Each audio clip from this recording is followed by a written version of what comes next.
ഈ സോക്കോൾഡ് ഹൈന്ദവ പാരമ്പര്യത്തിൽ എന്ത് ന്യായീകരണമാണ് ഉണ്ടായിരുന്നത്, നീതീകരണമാണ് ഉണ്ടായിരുന്നത്? ഒന്ന്, അത് കർമ്മസിദ്ധാന്തമായിരുന്നു അതിൻ്റെ നീതീകരണം.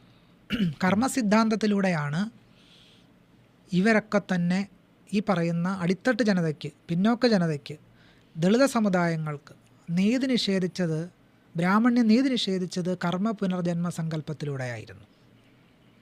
നൂറ്റാണ്ടുകൾ കൊണ്ടുണ്ടാക്കിയ ഒരു സിദ്ധാന്തമാണ് കർമ്മ പുനർജന്മ സിദ്ധാന്തം എന്ന് വെച്ചാൽ, ഒരാൾ അധകൃതനായി ജനിക്കുന്നതിന് കാരണം അയാൾ പൂർവ്വജന്മത്തിൽ ചെയ്ത പാപകർമ്മത്തിൻ്റെ ഫലമാണെന്ന് ബ്രാഹ്മണ്യ അമ്മുമ്മക്കഥ അടിച്ചിറക്കി.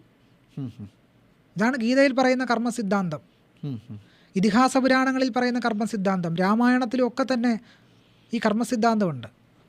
കർമ്മസിദ്ധാന്തത്തെപ്പറ്റി യുവരാജ് കൃഷ്ണൻ്റെ ഒരു PhD പ്രബന്ധം തന്നെ ഉണ്ട്. ധാരാളം പുരാണ രേഖകൾ ഉദ്ധരിച്ചുകൊണ്ട് കർമ്മസിദ്ധാന്തത്തിൻ്റെ വ്യാപനത്തെ സംബന്ധിച്ച് യുവരാജ് കൃഷ്ണൻ വിശദീകരിക്കുന്നുണ്ട്. അതവിടെ ഇരിക്കട്ടെ.